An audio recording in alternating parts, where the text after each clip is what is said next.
Boum! Salut à tous les membres de la Familia, j'espère que vous allez bien. On est reparti après avoir fait une bonne pause et avoir analysé les marchés. On est reparti pour un basket en mode récupération après la perte qu'on s'est pris dans la tronche la fois dernière. Ben, faut pas avoir un esprit de revanche, il faut savoir faire une pause et s'assurer que les conditions de marché soient encore propices à notre basket. Comme vous pouvez le voir ici, on est en train d'analyser.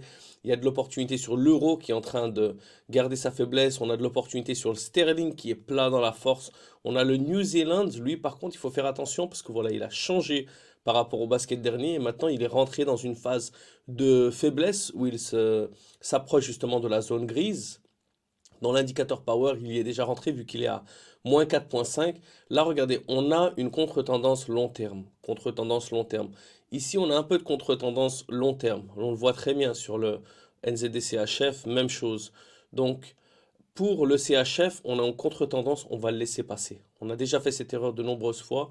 Ici, regardez, sur l'Eurocad, on a la tendance long terme. On a la dernière lock qui se tient.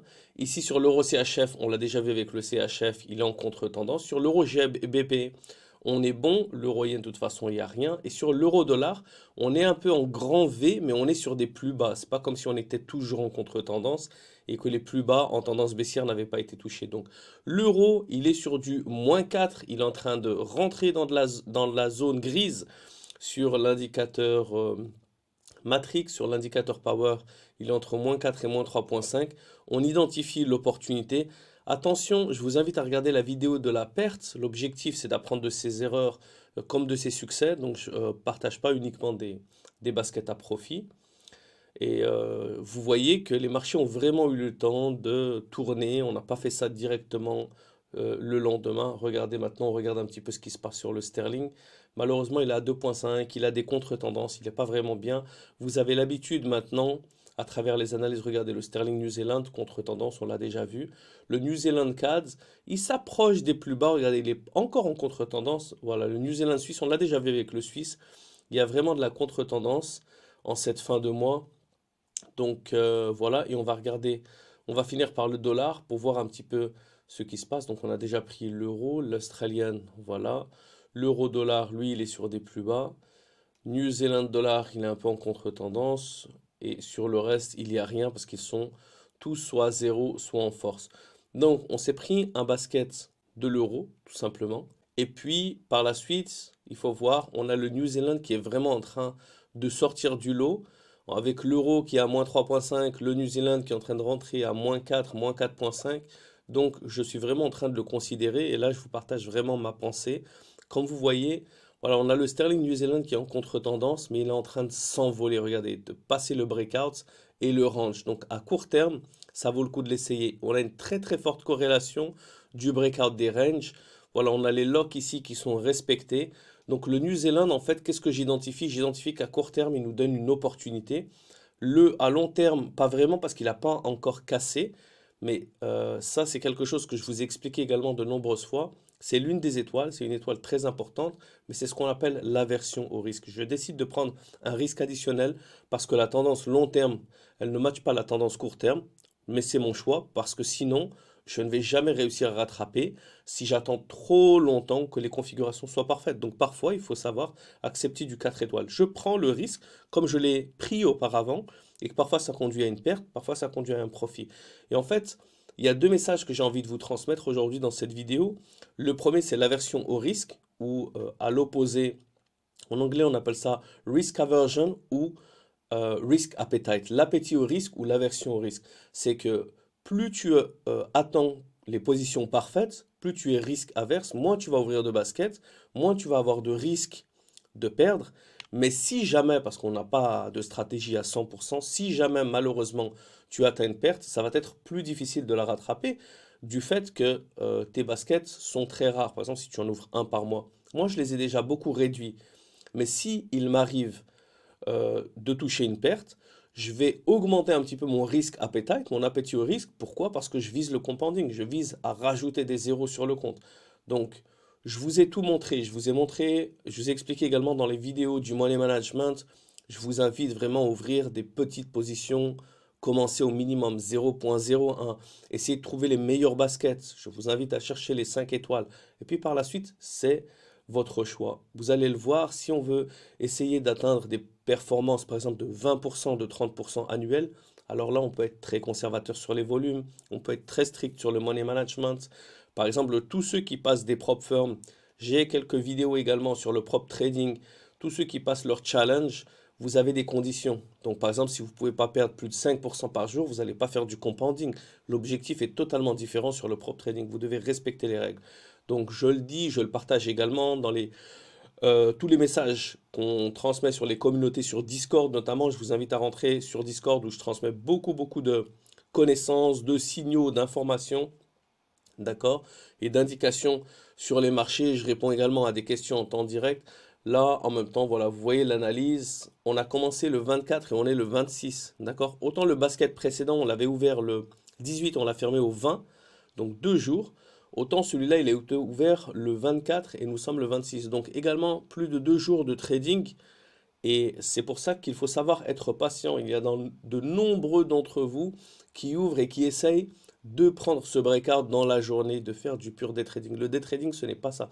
Le day trading, c'est viser à fermer dans la journée, mais si les marchés sont calmes et rentrent dans un range, il faut savoir être patient, ne pas vouloir renforcer, ne pas vouloir toujours essayer d'optimiser sa stratégie. Pourquoi? Parce qu'il faut être patient dans les profits et impatient dans les pertes. On a été patient lorsque les marchés étaient plats, lorsqu'on était à -3, -5, à 0%. Comme vous pouvez le voir, maintenant, on est à 14%. Ça a peut-être pris 2 jours, mais j'ai un objectif de 20% parce que j'ai envie de récupérer le plus rapidement possible les pertes qui ont été effectuées. Si vous vous en rappelez, le compte auparavant, il était dans les 42 000 quelque chose, bien que ça n'importe peu, c'est simplement pour viser l'objectif en termes de performance. Et donc là, on s'approche des 40 000, ce qui fait qu'on a déjà récupéré la perte grâce à 14%. C'est-à-dire quand on atteindra les 20%, on aura peut-être même surpassé le drawdown précédent, le high watermark. Et c'est ça le principal. Ce n'est pas dans un esprit de revanche, c'est dans un esprit de passion. Je ne confonds pas les autres. Si c'était dans un esprit de revanche, j'aurais réouvert un basket directement. Alors que là, même, je pense que le New Zealand était à l'achat et là, on l'a en vente. Donc, il n'y a aucune attache, il n'y a aucune revanche, il n'y a aucune émotion dans le trading. À travers ce basket, il y a plusieurs messages. Le premier, c'est soyez patient. Soyez patient dans les profits et soyez patient également après les pertes. Moi, j'ai eu une perte d'un basket. Directement, qu'est-ce que je vais faire par la suite? Je n'en sais rien. Je vais laisser déjà les marchés respirer. Je ne vais pas m'entêter à essayer de rembourser. Je parle vraiment par expérience. L'une des plus grosses erreurs que j'ai faites et que de nombreux traders, je pense, si ça vous est déjà arrivé, lancez un commentaire, dites-moi quelles ont été vos plus grandes pertes, qu'est-ce qui a conduit par exemple au cramage de votre compte. Eh bien en fait, qu'est-ce qui s'est passé de nombreuses fois? J'ai eu les pires performances de ma vie à cause d'un esprit de revanche. Ça m'est arrivé tellement de fois qu'au bout d'un moment, je me suis juré de ne plus jamais le faire. Et maintenant, c'est devenu tellement... Ça m'est encore arrivé tellement de fois que c'est devenu naturel. Parce qu'au bout d'un moment, on dit, mais je suis vraiment trop con. J'étais à plus 70% de profit, j'ai eu un hit à moins 20%, je suis toujours à 50%, mais parce que je voulais récupérer ces 20%, j'ai grillé tout mon profit à 50%. Maintenant, c'est comme si j'ai commencé à mon capital initial, j'essaie de le rattraper, j'en grille encore 30% d'autres. C'est vraiment un cercle vicieux. Regardez, là, on a 19,4, on s'approche de l'objectif. Voilà, 19,3. Regardez également l'heure. Regardez également l'heure. Il n'y a pas d'heure du trading. Pourquoi est-ce que je ne fais pas les vidéos en temps réel, mes chers familia? Regardez 19,8 le 26. Nous allons voir quand est-ce qu'elle va fermer. Ah voilà, elle a fermé non le 26 mars. Et voilà, on a atteint notre objectif. Maintenant, on va partager les positions. Et donc, pourquoi est-ce que je ne partage pas les vidéos directement? Tout simplement parce qu'il y a beaucoup de trading. Regardez au moment de la fermeture. Voilà, parce que c'est l'heure GMT en fait. C'est pour ça que je me suis trompé. Oui, c'est bien le 27. Voilà, et la performance maintenant du mois, eh bien, on est remonté. On était à 235. On avait perdu tout le profit. On a récupéré tout le profit. Et on est remonté au-dessus des 40 000. On n'a pas encore atteint le high watermark parce qu'on était à 42 000 quelque part. Mais bon, ce n'est pas grave.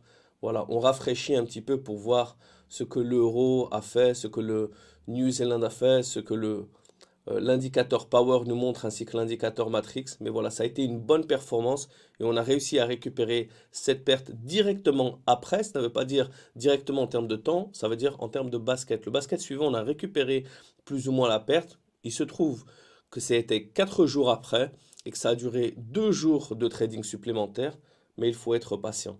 L'excellence vient dans la répétition. Donc voilà, j'espère que cette vidéo vous a plu. N'oubliez pas de liker, de commenter, de vous abonner ceux qui ne sont pas encore abonnés pour faire grandir la communauté. Je vous invite également à suivre Discord et permettre également à cette chaîne d'être référencée parce qu'on partage du vrai trading fait par de vrais traders et également au niveau de la communauté, ceux qui rejoignent Discord, vous voyez le type de partage qu'on a où je vous partage vraiment de nombreuses choses. Il va y avoir également une série de blogs, de vlogs que je pense vont être intéressants où il y aura des messages qui vont être au-dessus tout simplement de l'analyse et du partage du trading que je vous fais. Je vous retrouve donc à très bientôt. Ciao, ciao.